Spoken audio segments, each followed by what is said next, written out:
Hey, welcome everybody to another live coaching session here inside of Academy. Today is September 8th. Quick update on the Academy members area. We just published a brand new student film. If you go to coaching and then click on student films on the bottom. We had this student about 6 weeks ago or so. Really one of the best athletes we've ever worked with, I would say. Would you say so, James? Really pretty incredible in terms of like what he was able to pick up on and how quickly, and just kind of a big, strong guy, really excellent athlete.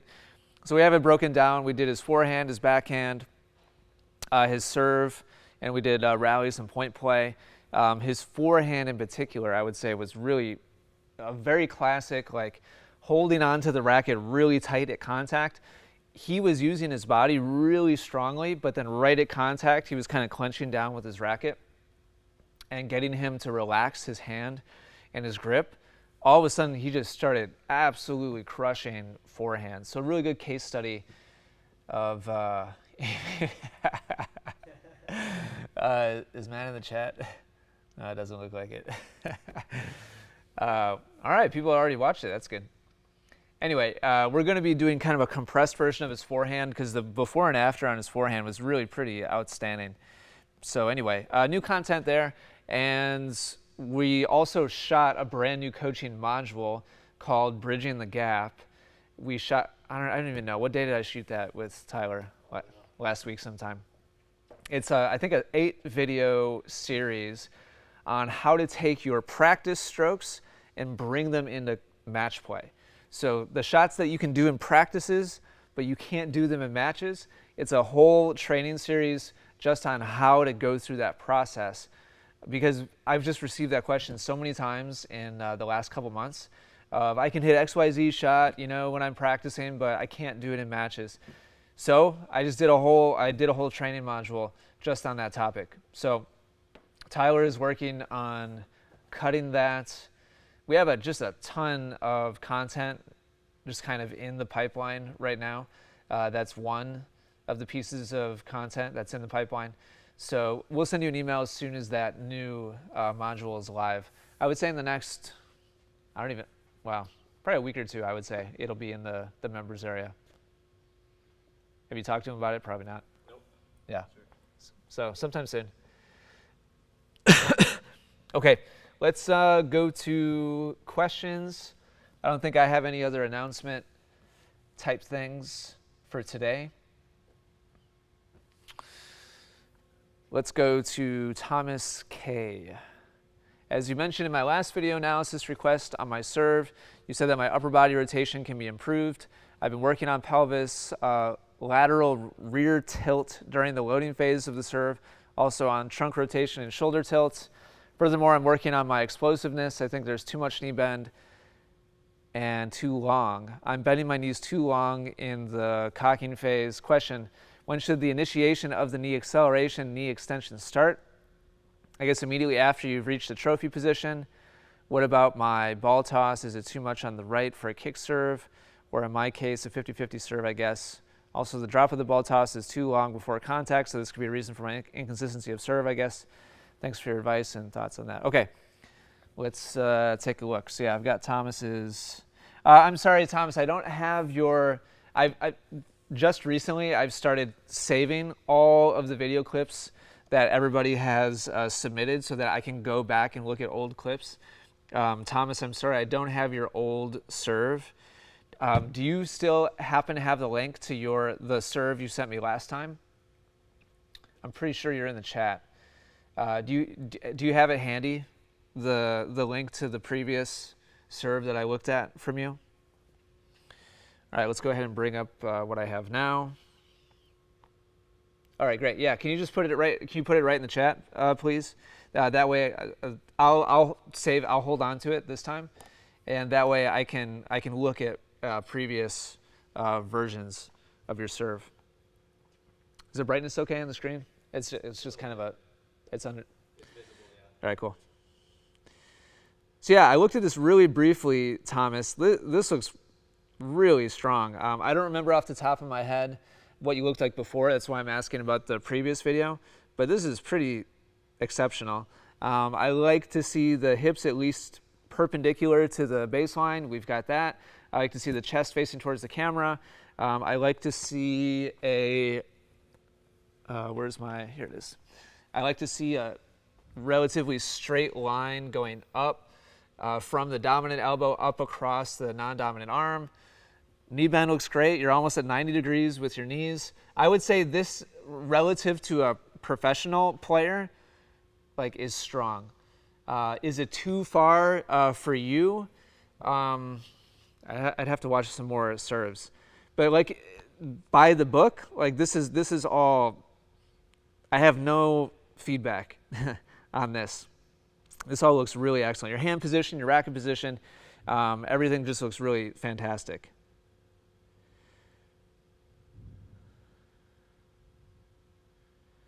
Let me look through this. Thomas just sent me just this one serve. Are you bending? No, I don't think you're bending too far, Thomas. You could be a little more extended up past contact, like you kind of maintain some bend in your legs, and so that tells me you aren't using your legs super explosively. When you watch professional players hit a serve, the whole point of having the bend is to be able to then propel yourself up towards the ball. So you see Murray here, the same 90-degree bend in the, same 90-degree bend with his knees here at contact, but I'm sorry, in the trophy pose. But as he goes up towards contact, watch how his legs extend and he propels himself up towards the ball in almost kind of a standing position. Like if we tilted this and we didn't know that he was reaching up and extending his arm, and we just kind of rotated, the whole frame, it would look like he's basically standing there, right? Like he's just in an upright position. And if we didn't know that his feet, were off the ground, you know what I'm saying? So like he's taken that loaded position of his legs and completely extended and used all of that energy that he had in his legs. So when I look at your serve, you're getting to that same strong loaded position, but as you go up towards contact, you don't quite get to full extension with your legs. And so that tells me there's probably more effort like coming from here, and down here you're not actually fully utilizing all that stored energy that you have with your legs. He asked me a bunch of questions, Megan. I'll come back around to his actual questions. So that's kind of one thing that sticks out for me, Thomas, is that kind of that lack of extension, especially in that right leg. You're almost kind of like pulling your knee, kind of up a little bit as you go up towards contact. Is your toss too high? I don't think so. It would only be too high if you're really struggling timing it. Let me watch it in full motion. I mean, I like the rhythm, I like the overall timing of it. If you were like holding and pausing your trophy pose a really long time, then I'd say, yeah, your toss is too high. To me, this is absolutely, not out of the question.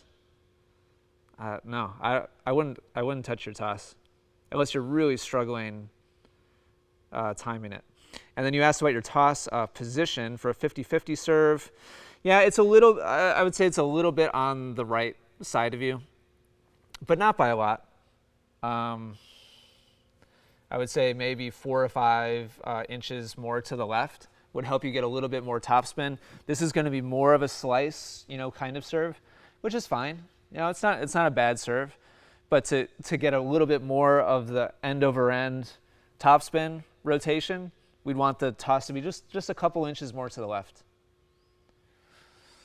But this is not like, a crazy out to the right position. It's just not going to be as much topspin.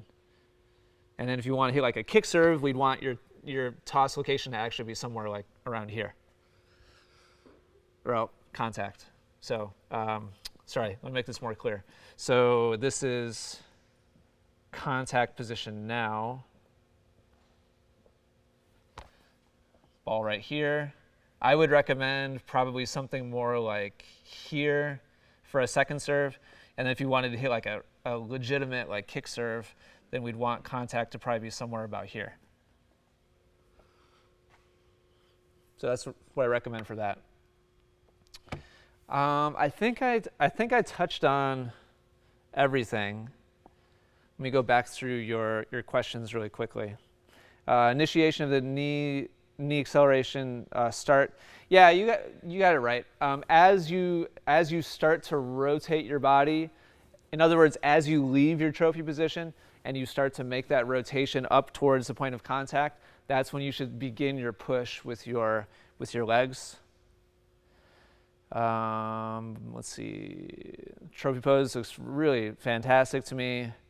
Explosiveness with the knees. So I don't feel like you're really using what's there with your knees. That's really the one thing I'm seeing. I don't think you're bending your knees too long. I just don't think you are extending them and using the energy that you've stored. Talked about that. What about ball toss? Talked about that. Yeah, it's a little bit too far to the right. Definitely for a kick serve. Even for a little bit too far to the right for a 50-50 serve. And no, I don't think the ball toss is dropping too far. So I think I touched on everything. David woo-woo. We got to clear up this bug. Sorry for those of you who have double last names. I think we just figured out the reason why it's happening. All right, I will send video to analyze in this session. Probably won't get to it in this session, David, but when you see the email that says submit your questions, just paste the link to your video in your question. Like I just copied and pasted Thomas's, like you just pasted in the link here into his question. And so that if you want me to look at your video, that's the way you want to do it. Name of student with high-level fitness you mentioned in video that now posted. Name student. Oh, Justin. I don't know that he had high-level fitness. He's just a really good athlete. Difference between hit a topspin serve and a kick serve, contact or anything. Yeah, it's point of contact, Sabina, which then results in the racket moving in a different direction at contact. Sabina, you and I have talked a lot about that. In other words, if Thomas makes contact here, his racket is almost totally vertical already. Like if we draw a straight line straight up, his racket's almost all the way, fully extended all the way at the top, which means his racket's not moving upwards anymore. So his racket is right, we don't have enough frames. But just after contact, his racket is at full extension all the way up. And so at that point, he's only making side spin because the racket can't go up anymore to make topspin. Topspin is made by the racket traveling upwards at contact. So if you were to make contact here, now the racket's traveling in this direction. And so if contact happened right there, he'd make a whole bunch of topspin in addition to a little bit of side spin. Why did you ask me that, Sabina? You and I spent a lot of time on that. Joanne, yeah, you're welcome. Thomas, any follow-up questions? Please, that's my goal. If I can beat Ira 0-0 in our next match, I will do it. He will not let me do that, but I'm going to train for a month or two, and then I guarantee you, we're going to play it again. Does that make sense though, Sabina? Like if he makes contact with his racket all the way up, it can't go up anymore. It can't go up anymore. Like there's nowhere else up for it to go. So topspin becomes impossible once the racket makes it all the way up to the peak of its path.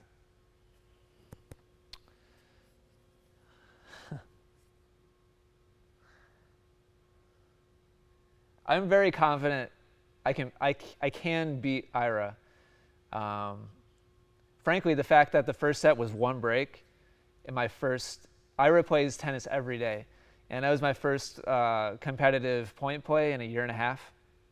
So that makes me really, really optimistic about like a month or two from now when I've been training somewhat regularly.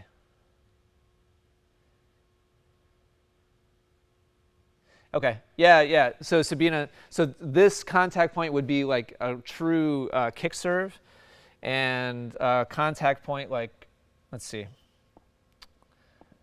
This contact point would be like an actual true kick serve, whereas a contact point like right here would be like a 50-50, it would have some side spin, but also some top spin. Not all the way up at the top of the reach, whereas a contact point here would have no top spin. It would just be slice. So kick, 50-50, slice, as the racket comes up towards the peak of its path. Does that make sense?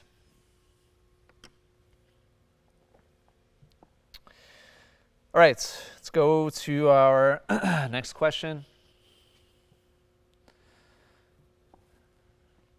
Thomas, keep up the good work. Your trophy pose looks really fantastic. All right, from Amy.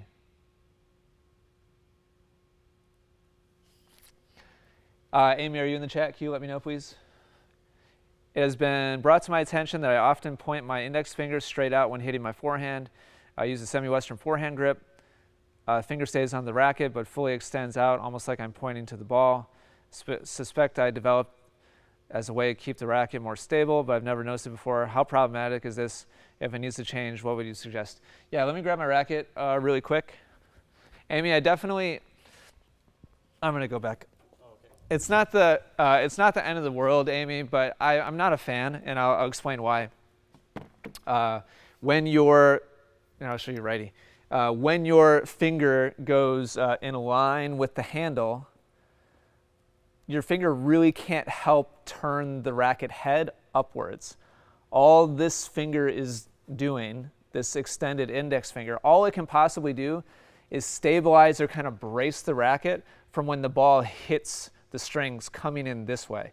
And so this finger can kind of brace lateral impact, the ball pushing the racket this way, and it helps make it feel more stable in that sense.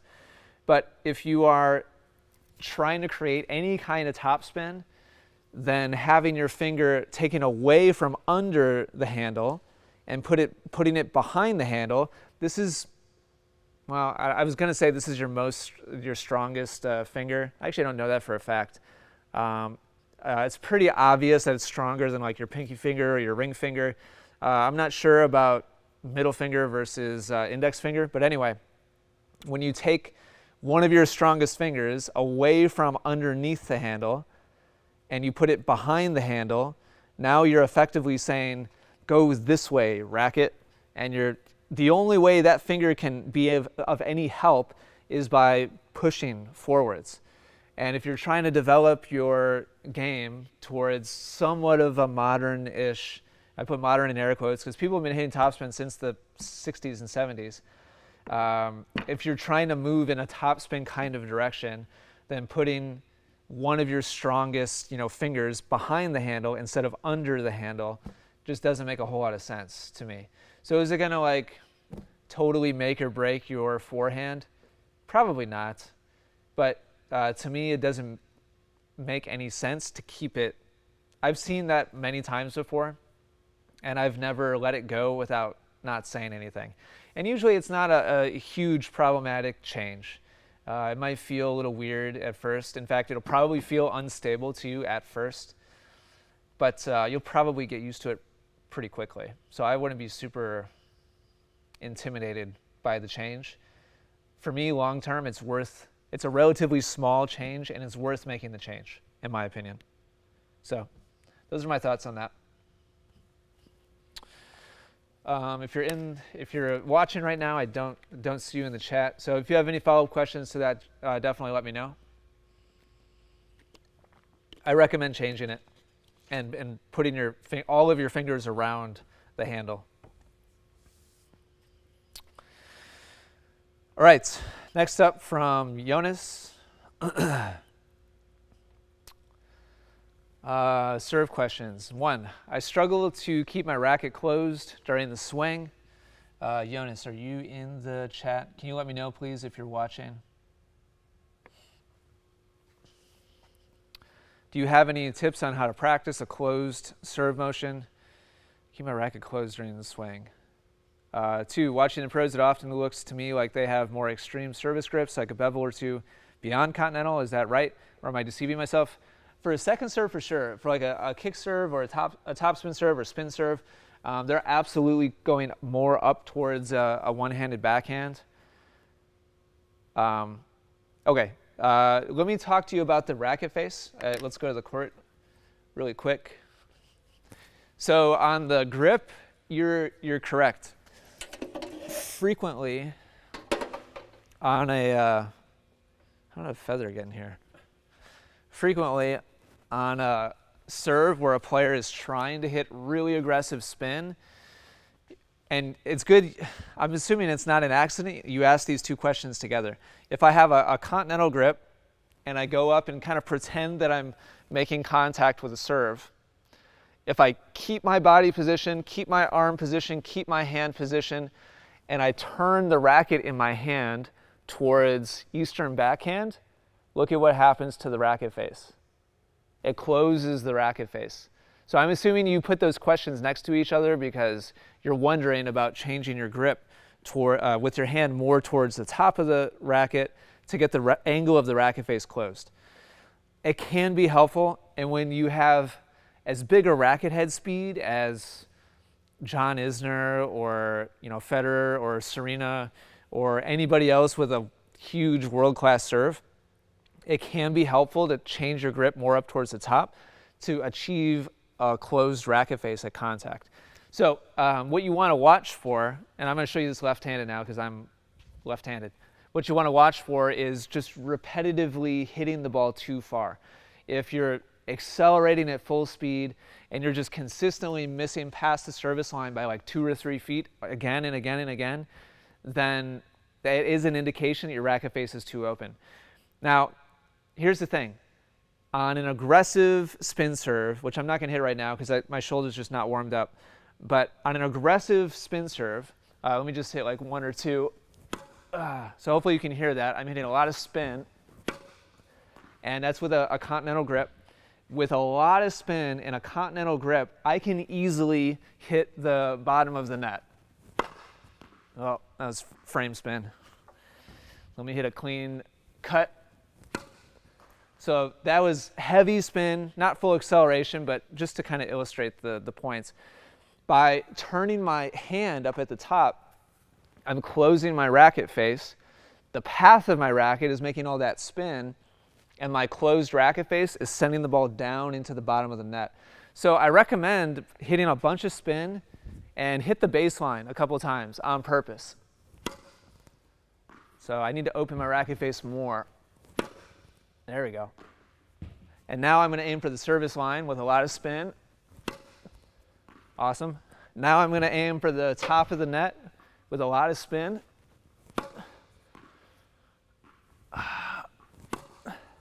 And now I'm going to aim for the bottom of the net with a lot of spin.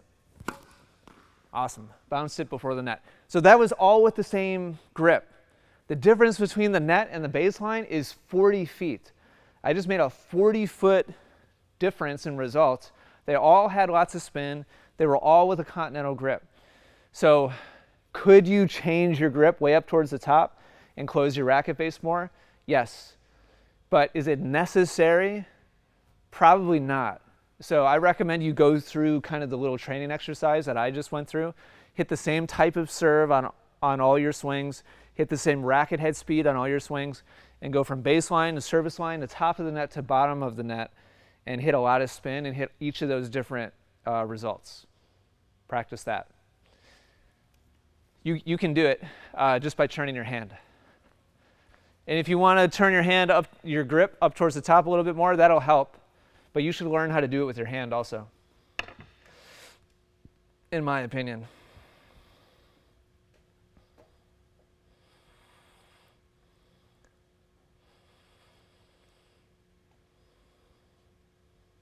Yep.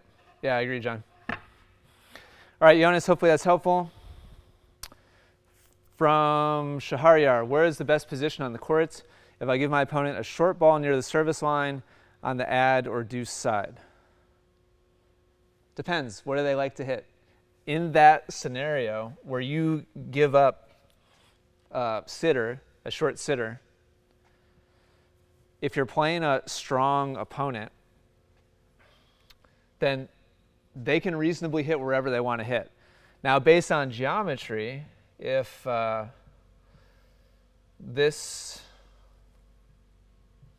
is Shahryar right here in the middle of the baseline, and he sets up a short sitter on the deuce side, on the other side, and his opponent is coming forwards and clearly getting ready to attack and hit something aggressive, then what you need to ask yourself is, do they usually follow the geometric rules or principles of approaching the net, or do they not? If they know they're supposed to approach down the line, then I would cheat a little bit, especially if that's been their pattern up until that point, to kind of anticipate the down the line shot. If they tend to follow more baseline patterns, then I would put yourself a little bit cross court from where the ball is. So this is like the middle of their possible shots. If, let me get this cleared off here. This is one extreme shot. This would be another extreme shot. The middle of those two shots would be just a little bit to the right of the center line. So this would be like by the book geometry. But if you know that they know that they're supposed to approach down the line, and they usually follow that pattern, then it doesn't make any sense to put yourself over here on this side of the court. So you'd actually want to be in the middle, which is cheating a little bit to the left, or maybe even anticipating a little bit and being a little bit to the left of the hash mark. And so the same answer just flipped over on the other side. If you give them a short ball on the ad side, they're coming in for a attacking backhand. If they just kind of follow the rule of thumb in terms of geometry, you want to be a little bit to the left of the hash mark. If they tend to stick with the approach rule of down the line, then you can cheat a little bit and go to the middle, or you could even anticipate a little bit and squeeze over towards the down the line shot. This is all contingent on what they actually like to do, or what they tend to do. The reality is we just gave them the option to hit wherever the heck they want. It's a weak, it's a short ball. This is the position I was in against Ira, is I gave him this type of shot repetitively. And so you heard Ira talking about how he changed his targets because I was anticipating initially where he was going to go, and then he started hitting behind me. So you just kind of want to be thinking one step ahead. What does my opponent like to do? What have they done up until this point? What are their patterns? And then based on that information, you can position yourself a little bit to the left or a little bit to the right or in the middle. It's completely dependent on what your opponent likes to do and what they're doing. Yeah, and then there's a whole other layer of like kind of faking to one side and then going the other way, as John is saying in the chat right now. So hopefully that makes sense. Shahryar, let me know if you have any follow-up questions to that.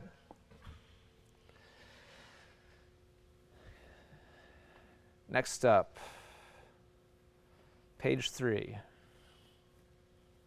From Mike Rogers. If I have two rackets, the same racket, strung the same, is it better to alternate playing rackets or play one until it's time to restring, then switch to the unplayed racket? I really prefer the second, play with one until it's time to restring. That's personally the way I do it, just simply because I don't want to head into a match with both rackets equally worn down and potentially break both strings. Now, if you're not a string breaker, like if you've never broken a string before, then you can totally do it the first way, alternate between the two, because you just don't have to worry about both of them going down and not having a racket to play with. If you do break strings, and if you break a lot of strings, then the alternating tactic would not be a good one. Because if you go into a match with both rackets significantly worn down, it's not unlikely that you could break both strings, and that's worst case scenario. So, do you break strings or not? If the answer is kind of, then you could probably go either way. If you break a lot of strings, then definitely do not alternate. I would go with one and then go to the other one. If you never break strings at all, then I would say go ahead and alternate and use them both equally. Okay.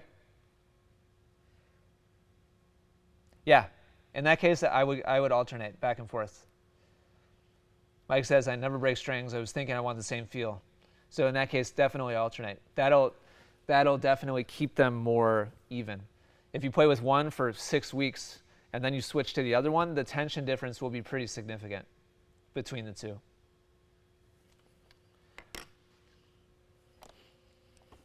Let me know if you have any follow-up questions on that, Mike. Does that make sense? Pretty straightforward there. Next up from Chris. Yep. You're welcome, Michael. Chris, let me know if you're in the chat, please. I've been meaning to start working on and building up my serve. I'm fairly new to the sport, but can already feel some bad habits creeping in. Luckily, how do you know? I'm curious. I haven't read this question yet, but how do you know? You said you feel bad habits creeping in.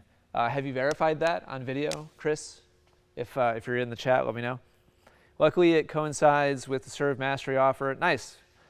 Yeah, you're welcome. I've been going through the modules and wanted to get your advice on how to transition from watching the modules to practicing the techniques to moving to the next module. For example, I just finished watching the throwing mechanics module. I completely master the techniques. Should I completely master the techniques in the module before watching the toss module? Then master the techniques in the toss module before watching the arm motion, so on and so forth. Okay, Chris. All right, good, awesome. I just did a podcast that exactly answers this. In fact, I think did I answer your question actually? Let me look this. You might actually be the person. Did you submit a podcast question? It wasn't you? Okay. Let me see which number podcast this is. It's podcast 364. Yeah, how to coach yourself. Okay, it was for Max. It's weird because it's almost the exact same topic. This person has serve mastery. They've identified things that they need to work on, but they don't know how long to watch one module before. Like it's almost exactly the same question. So it's episode number 364. Let me get a link for you really quick. Essential Tennis Podcast 364. That was a relatively recent one. If you're on, do you have an iPhone? Statistics say you probably do. So here's an iPhone link. If you don't have an iPhone, let me know. I'll get you a different link. All right, there you go. Listen to that episode. It's exactly about your exact question. And everybody else watching should listen to that episode as well, because the title of the episode is How to Coach Yourself. And so I talk about analyzing and evaluating, like what's wrong with my serve or whatever right now, prioritizing which of those things should I work on first, and then very specifically, I give you kind of a formula to follow to decide when do I move on to the next thing, or how long do I focus on the first thing. Yeah, it's kind of weird. Are you sure you don't go by Max sometimes? It's like exactly the same question. So, good timing. If you asked me that same question 5 years from now, I probably would not have remembered that episode. But seriously, everybody should listen to that episode. Like all of you watching, right, all 30 of you, you fall into this category of somebody who's self-analyzing, self-learning, self-developing, self-guiding, the process. You all should listen to that episode.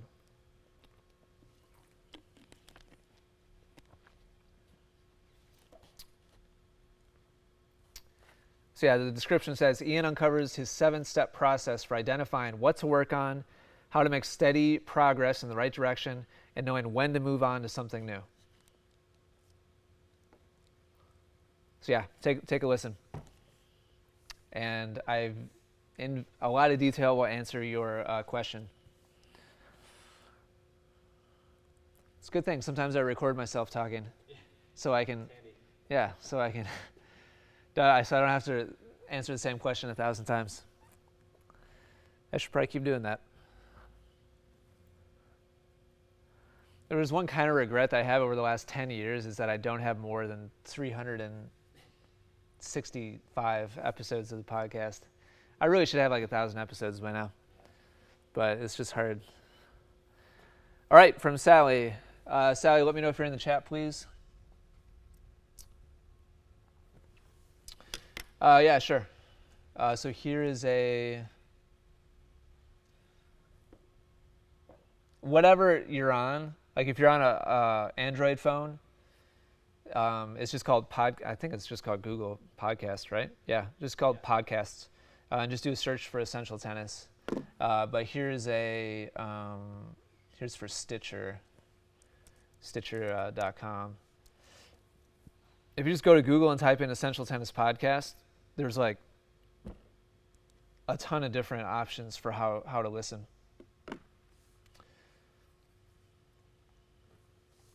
All right, from Sally, I usually have amazing energy for the first hour of a match, and then my energy level starts to fade. How do you keep your energy consistent throughout the match? This is a tough one. There's so many variables here, Sally. You have a bar of banana on hand to give you extra energy. I'm not a nutritionist. I'm not a food, expert. Over the years, I've worked hard on figuring out what works best for me as far as when to eat and how much and of what. Different people have really different nutritional requirements and needs and like preference. Different bodies have different preferences. So I don't want to tell you nothing, but I would say experiment. Experiment on timing. These are like the different variables. Timing is a big one. How soon before you play. If you eat a lot right before you play, you could, and especially depending on what you're eating, that could lead to a crash, like an hour later. And so that's next is what? Carbs versus protein versus fat. Different bodies respond in different ways to different macronutrients. So that's the other thing to focus on. And then the other one is how much. Quantity, timing, and what macronutrient. Those are the different variables that you want to experiment with. I don't know the answer for Sally, so I don't want to just like tell you, oh, you eat a can of tuna 45 minutes before your match and you'll have, I don't know. I don't know what your current diet is. I don't know what your nutritional history is. I don't know what your body type is. I don't know any of those things. So me, personally, I don't think I've ever eaten anything mid-match, like in my entire tennis career. So I don't have a lot of personal experience with that. But even if I did, it would just be like, well, here's what I do, but I don't know if it's gonna work for you. So I wish I had like some kind of really specific prescription for you, but all I can really say is that you want to experiment with these 3 variables. Like as an example, I've been experimenting with intermittent fasting for about 1.5 years now. And so it's to the point now where I can come to the court fasted, meaning I had dinner the night before. I did an 1.5-hour training session here at 10 in the morning the other day, having taken in no calories and 100% like full energy output the whole 1.5 hours with no dip, at all. In fact, afterwards, I felt fantastic. I still didn't need to eat afterwards. But that's something that I've like trained my, body to be used to that. And so if you went and tried that tomorrow, it might be disastrous. So different people, different needs, different guidelines. So I wish I had like a set answer for you, but those are the things you want to experiment with. So hopefully that's helpful. Sorry, I don't have something really specific for you.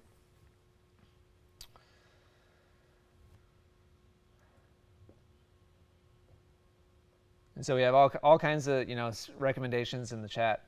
And listen, you see professional athletes, they all have kind of their different like concoctions.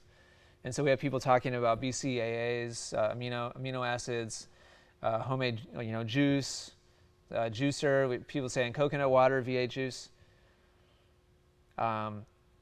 If it's one set, like if you're playing 45 minutes and then tanking, like crashing, it's probably something more big picture. In other words, if you're having to like refuel after 45 minutes, you probably didn't fuel your body very effectively ahead of time. And again, I'm not an expert in this, but that's my guess, my 2 cents. If you can't go a couple hours without eating and have good energy, then the preparation ahead of time probably wasn't fantastic.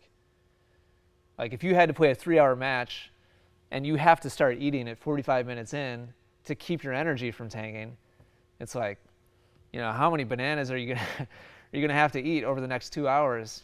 Just as an example. So something to think about. All right. Sorry, I don't have something more specific or concrete for you, Sally. From Nabeen. Can you let me know if you're in the chat, please, Nabeen? I almost quit tennis. Wow, I almost quit tennis this weekend after a horrible performance, but I really just wanted to thank you for having the emergency section in the academy. A lot of you watching right now probably don't know about this, or you haven't, really looked through it. I can't tell you how helpful it was to know that we all go through ups and downs. Right now, I'm in the dip. And that references something really specific in there. But with your help, I know that there's light at the end of the tunnel. Thanks. This is an easy question because it's really just a comment and a reminder to anyone in the academy that the emergency section is a must-watch. Wow, that's awesome. Sorry to hear you had a tough weekend, Nabeen. Since you've watched the emergency button section, you know that I understand. A story that I probably should tell more in general is that I did quit tennis when I was in college. And I haven't talked a lot about it, but I think I do talk about it inside the emergency button section. So up here, right in the main menu, but I think it's also under all coaching. But if you tap on emergency, the purpose of this section of coaching is to give, when Ian quit tennis. Megan, Kevin, and myself all kind of told stories of like our low points in our careers as players, and we've all been in low points. And so this section of coaching is really meant to be kind of a support system for when you're frustrated, when you feel like you've hit a wall, when you feel like giving up. And so these are stories from each of us about kind of the low points in our career as a player, not as a coach. And in hindsight, what our perspective is of that experience. And so you can see my kind of notes to myself here. And so I highly recommend any of you, if you're struggling, if you're having a tough time on the courts, highly recommend you go through that section. It's just called emergency up in the top. But Nabeen, really happy to hear that it was helpful. That's exactly what it's there for. I'm glad you found it. And hopefully you at least now have some perspective on how to view the experience that you had. So anybody who takes the game really, really seriously has been there at some point. Right, next up from Elijah. What would your advice be for someone starting tennis as a young adult? Wow, that's super open-ended. Elijah, are you in the, I don't see you in the chat right now. Let me know if you're in the chat. So, so if I just take that question as being completely open, I would say number one. Yes, he's in the chat. Oh, really? Oh, nice. With his dad. Oh, cool. How old are you? And what are your goals for why are you playing tennis? Based on those two answers, that's good. I'm glad you're in the chat. That'll help me. Help me narrow down my answer for you.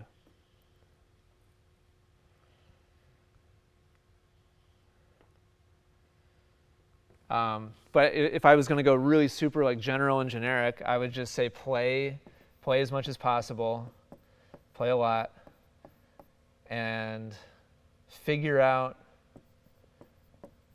what you love. Some people love competition. Some people love the challenge of like development, and like they just want to work on their strokes. Some people love the exercise and like the action and the running around, chasing the ball. Some people love the community and the camaraderie, of hanging out with your tennis friends and building those relationships. Those are all completely different things, and depending on what your goals are, it might set a completely different path for what you focus on. Fun, exercise, I'd really like to get better. How old are you, and how long have you been playing tennis? He said he's 24. Oh, why don't I see that on mine? I don't know. Dude, come look at my chat. I don't see it. Right before his previous message, he said he's 24. Oh, that's weird. Really? You have a... I got a message that says 24. Oh, that's strange. Yeah, I don't have it. All right, cool. So I would say play as often as possible. I would say try lots of different formats. There's like drill groups where the goal is activity and kind of action and hitting as many balls as possible. Might be kind of hard to find right now with the whole COVID thing, but different options you have that kind of revolve around fun and exercise would be drill groups. There's cardio tennis. It's all about fun and exercise, and it's literally like a format, like a drill format. In California, I think especially, there's this game called rally ball. I don't know. I have no idea where you live, but maybe in your area there might be a rally ball. It's literally, it's like competitive. It's exercise, and the focus is just like as much action and activity as possible. And it's just about kind of fun, exercise, and competition. And then you've got, you could also do like a league team. Now that's going to skew more towards like the competition side of things. And some teams are going to be really hardcore about winning and probably wouldn't be a good fit for you. Other teams are all about like margarita and beers like while you're playing, and they're just trying to have as much fun as possible. Did my chat freeze? No, I'm just saying that. That's super weird. Look at it. It showed up on the page, but not in the pop-out. Let me just do another pop-out chat maybe. That's weird. So finding the right a league team might be the right place for you, but it's got to be it has to be the right team. You'll find really huge cultural, differences from team to team. All right, cool. Yeah, so the last thing you want to do is sign up for a team that's like, you'll find out really quickly. It's like, okay, this year we're going to make it to state and then regionals and then nationals. And so like this is our plan for like stacking the lineup and like gaming the lineup as much as possible. Like you'll get a sense very quickly where they are on the fun, like spectrum of like this is fun and this is winning. And some teams are hanging out over here and some teams are hanging out over here. And so you need to figure out what the culture is before you really commit to, and it's talk to the team captain and just straight out ask. Now, just about every captain is going to say, "Oh, we're trying to have fun." But you kind of need to go to like a match or a practice and watch, because they might say they're just about having fun, but in real life they might take it a lot more seriously than that. I don't want to go too far down that rabbit hole, but anyway, you want to figure out if you're going to do a league team. So these are kind of your main options here, and then I would just say also build your book. What I mean by book is just simply like your people that you meet, play as much as possible, and build up your address book of your 24. So you've probably never had an address book of your phone, your contacts list of people that are about the same level, that you enjoyed hitting with, that there's obviously like some kind of connection in terms of like why they're there, why you're there, like you enjoy spending time together.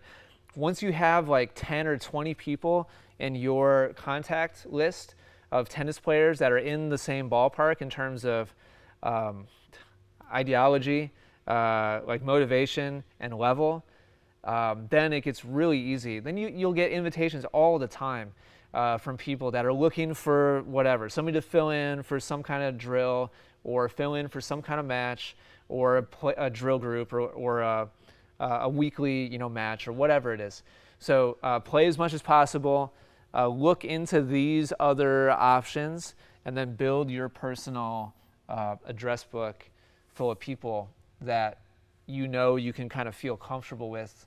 And at that point, once you have like a dozen or 15 or 20 people that you've made good connections with, then the opportunities will just kind of come to you. Modules from Essential Service Academy would you start with? It's totally unique to the individual, but I would say the ones that come to mind right away are ground strokes for sure. Go to coaching and then ground stroke, and then depending on whether you have one-handed backhand or two-handed backhand,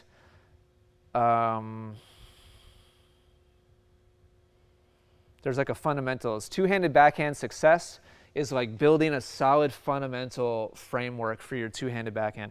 One-handed backhand success, fundamental, solid, so whichever backhand you have, go through that, and then go through pinpoint ground strokes, super important. That's just about accuracy and controlling where the ball goes. I would definitely go through that. And then on the serve side of things, if you just get ground strokes and you get serves relatively comfortable, then you're pretty much good to go, to start. I would go to pinpoint serves and start there on the serve side of things. That's just about control and accuracy.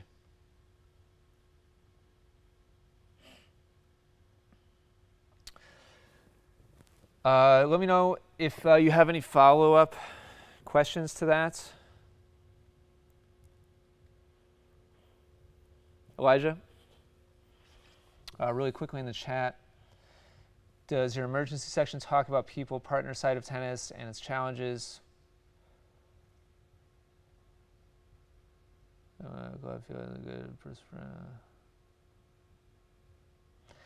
The emergency button is not about doubles or team dynamics specifically.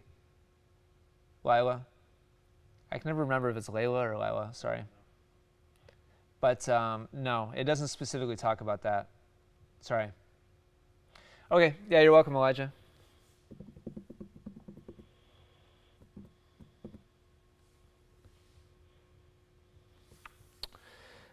All right, we'll get to, let's see, what time is it? Oh, we got time for sure a couple more. All right, next up from Gloria. Gloria, let me know if you're in the chat, please. Can you talk about the split step in doubles? When you're the net player, should you be split stepping as well when the opposing baseline player is about to hit? Is your timing different because you're that much closer to the ball? Yeah, good question, Gloria. Yeah, it does change for sure. Let's go to the court really quick, James. Hey, Gloria. Yeah, so good timing on a split step in general is you want to have your feet touch the court when your eyes identify where the ball is going. This is general split step advice. So that means you're going to touch down a little bit after they actually hit the ball. Your eyes don't pick up on where the ball is headed until a little bit after the ball has left the strings. So you'll get a feel or a sense of when you really nail it, when you touch down and you would instantly know where you need to go, to the right or to the left, so that when you touch, you're just moving in the direction the ball is going. If you land and then you're like, where is it going? Then it defeats the whole purpose, because you become static and then you're like, oh, it's going that way. Okay, let's start moving that way. And it defeats the whole purpose of doing the split step. If you're still in the air and your eyes are like, oh, it's going that way, and you're still like floating up in the air, you're too late. So you know you've nailed it when you're touching and then immediately moving in the right direction. So that's general. In doubles, that's going to change primarily when the ball is at the baseline position on the other side. So if my opponents are at the net across from me on the ad side over there, and my opponent right in front of me is at the baseline, when I'm closing forwards, when the ball is coming towards them, and I know based on their position, on how much stress they're in, that I'm going to make some kind of poaching move, then I will split step significantly earlier, because I'm going to make an educated guess to move towards the middle and be aggressive. Instead of waiting for them to hit and then move, I'm going to move right before they hit. So in that instance, I'm going to split step right before they hit and make my move towards the middle. Ideally, I want to take kind of my first step right as they hit the ball. So I'm split stepping significantly earlier than I normally would, and then cutting towards the middle just before they hit, so that they don't have time to change their target or their timing. They've already committed to hitting in a certain spot. Hopefully I guessed correctly, and I'm already going towards the middle before they hit. So that's a significantly earlier split step. You will never split step after you identify where the ball is going. Sometimes you'll split step before you know where it's going. That's called a poach. That's when you'd split step a little bit sooner. When the ball goes towards the net player on the other side, it's the same timing that I described before. I want to time it right after they make contact, so that when I read where the ball is going, I'm touching down and able to make a move in the direction that the ball is coming. So those are your two different timings. On identification, 90% of the time, and then early, just before identification, in the instance of a poach, when the ball is going to the other side and you're going to make an educated guess and cut towards the middle. Those are your two different timings. Does that make sense? I cannot think of any additional variations on that. There is an additional variation. That would be a fake. A fake, you would split step even earlier than a normal poach, so that they see you, and then you'll go back. So that would be even earlier than the normal poach. So you've got three different timings. Kind of normal standard timing, poach timing, and then fake timing, where the whole point is that they see you move, and then you're going to go back again and try to intercept the ball. And I suppose we could add the fake, where you go so early that they see you kind of go back, and then you go again.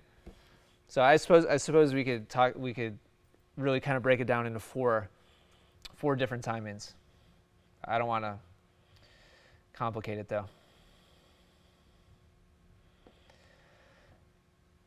Hard to change because I don't necessarily see what happens, but I'll try. Amy, what was Amy's question on again?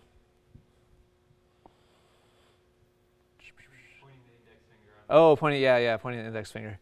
I don't do it all the time. Somebody hits harder. Yeah, it totally makes sense. Yeah, because you're trying to like brace the racket. that's when you want to create more shape. You want to create more spin when the ball is coming really hard. So putting your index finger right behind the handle is going to kind of lead you to just plowing straight forwards into the incoming ball.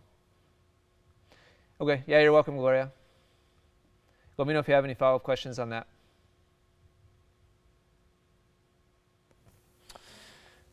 All right, let's see. That was Gloria. Sylvain. Grab a quick drink.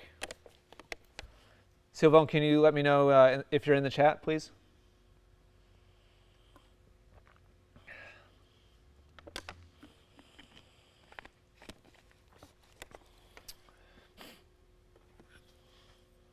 All right, great.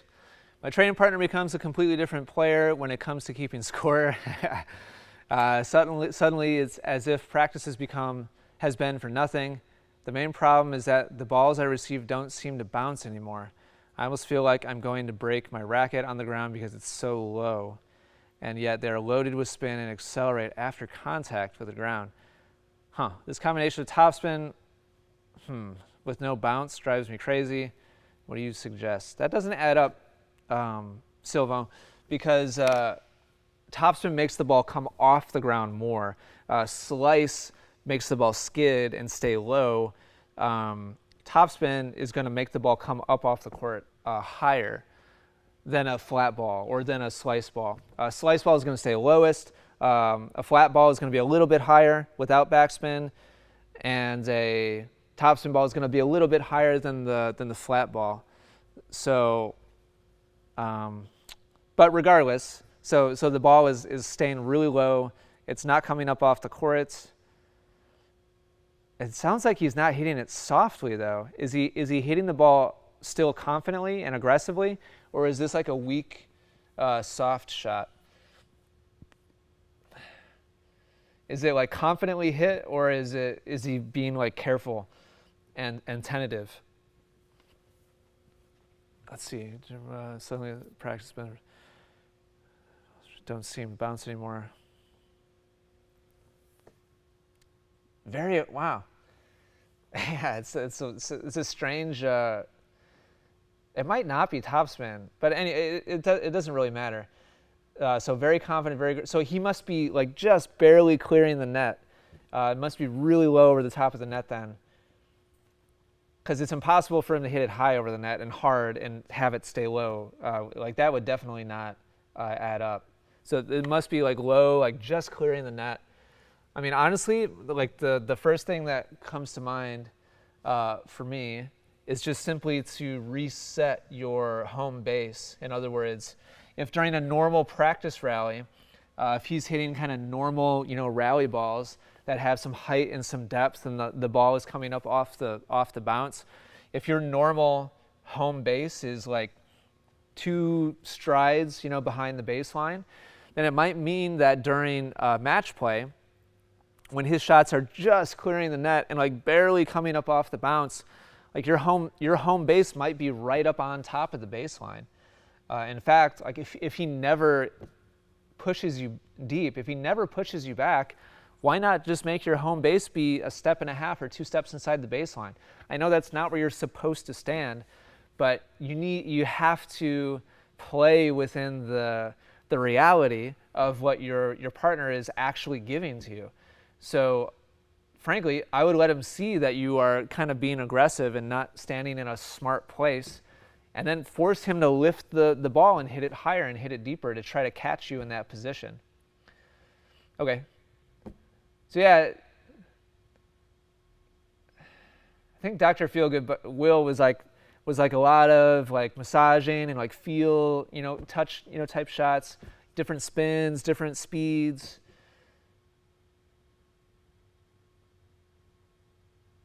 But anyway, regardless, like my first reaction is like close forwards, and hopefully, like if you like the net at all, then I would say take the very first shot that you're taking 2 or 3 steps forwards to hit it before it bounces for a second time. Start to anticipate you're going to receive that shot, and just transition immediately forwards into the net. Like if you're literally hitting your racket against the court, trying to scrape the ball off of the court surface, like don't do that more than 2 or 3 times before you A, make your home base significantly further forwards, and then B, start to take the ball actively transitioning forwards and close into the net. And if you're not comfortable at the net in general, then that's something I would definitely work on. Former table tennis player. That's funny. So yeah, answer 1, home base, several steps closer in. Even if you feel like it's the wrong position, against this guy, it's the right position. And then 2, anticipate the short ball and almost kind of welcome it as an opportunity to transition forwards. So rather than like play the baseline in like a locked-in mindset, like, oh, this should be ground stroke like play. Like I'm on the baseline. Why isn't he hitting the ball to me? You should have more of a net, like kind of rushing mentality against this guy, in my opinion. Yeah, that's good advice too, John. In the chat, John said, hit higher balls to him. It's very difficult to turn a high ball into a low shot. Yeah, I agree with that. Yeah, this type of player likes shots below the waist, typically. They like receiving kind of a low ball and kind of hacking or like chopping at it and returning a low ball with a low ball. So yeah, that's good feedback, John. So you've got three different things to try there, Sylvain. If you have any other questions, let me know. But those 3 things are a really good place to start. And then pay attention to when you try them, when you deploy those 3 different options. Pay close attention to how he responds to each of those different looks that you give him. I guarantee one of those 3 will be a net positive for you, and then that's the one you want to just double down on and make that kind of the cornerstone of your strategy. Yep.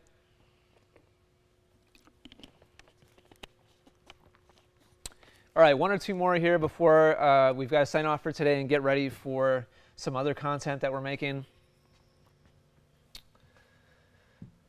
But we'll do another session later this week to finish up everything that was submitted today, or submitted for today.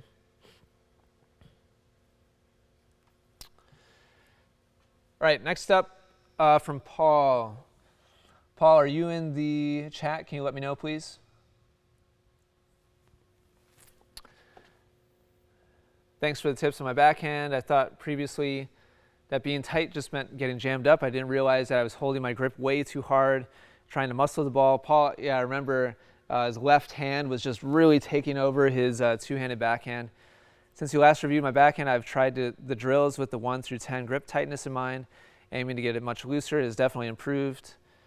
Around 2 minutes, 50 seconds in the video, you see I'll go back to my bad habit of opening the face and firing the ball miles out. I'd like to eliminate this. Would be good if you could advise how to do this sometimes. Seems to creep in more on high balls. Yep, that'll definitely happen. The other ones I struggle on are when it is right in the corner on the back and I'm trying to hit across court. Just wondering if you had any advice. Okay. All right, let's take a look. All right, so 210 was the kind of getting stretched. 250 was the higher ball.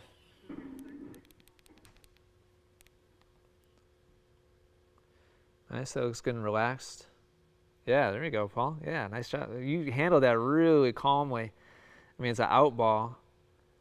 Great job keeping relaxed. Yeah, I remember this now. You were just kind of really muscling the racket over with your left hand before. So this is much longer, smoother, relaxed. It looks really nice.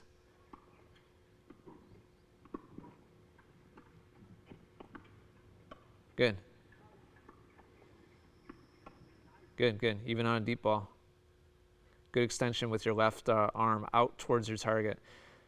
So what we're seeing now is a much bigger circle with the tip of your racket, meaning from contact and around, the tip of your racket is tracing a much wider path. Previously, it was like here, because your left hand was like so tight and so rigid. So it's looking much more long and smooth and relaxed. That looks really nice. Ooh, wow, even better. Nice job. Awesome. Okay, so let's take a look at these ones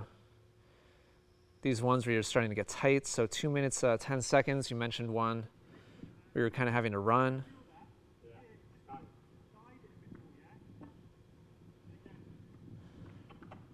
Yeah, there it is.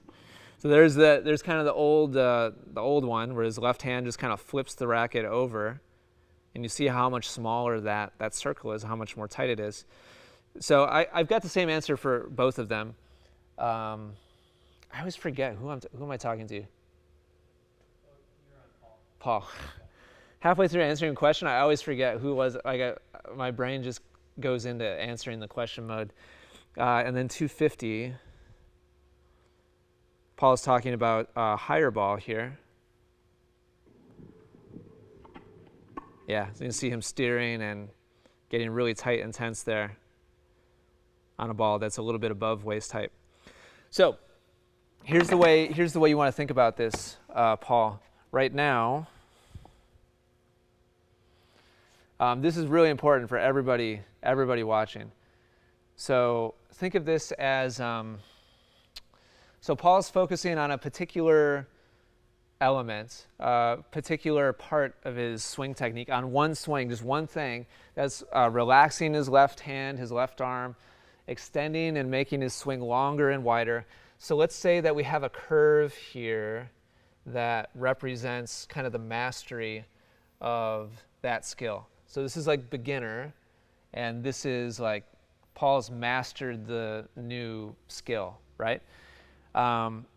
You've developed really quickly, Paul. As you go up towards mastery, at the peak here, it doesn't matter what you do to Paul. It doesn't matter how hard you hit the ball, how deep the ball is, how much spin it has, how much he has to run, how far out of his strike zone it is. It doesn't matter. Paul's mastered that loose, relaxed left hand and left arm. So no matter how much you stress him, he's just calm, fluid. He doesn't do that jerky, like tight hand kind of flip of the racket anymore. That's all the way up here. And then this is like just shadow swings, like just dropping a ball freaks him out, and he goes back to the old, kind of flip of the hand. So that's like the very beginning. The video we just watched, Paul, you hit some where the ball is landing right in front of you, and you just calmly, smoothly kept the new swing. So that's good. Like you're already starting to master this. I would say you're probably somewhere like here. And so as you climb this challenge ladder, running out to the side is more challenge. Ball bouncing up in your strike zone is more challenge. The new coaching module that we're going to come out with soon talks exactly about this. What you need to do now that you're here is figure out how to add just a little bit of challenge to go to here, so that you don't totally overwhelm yourself and you don't freak out and go back to the old habit, but it's a little bit more challenge than what you can do right now. And then once you master that and you're all good, then you can move to here and add just a little bit more challenge again.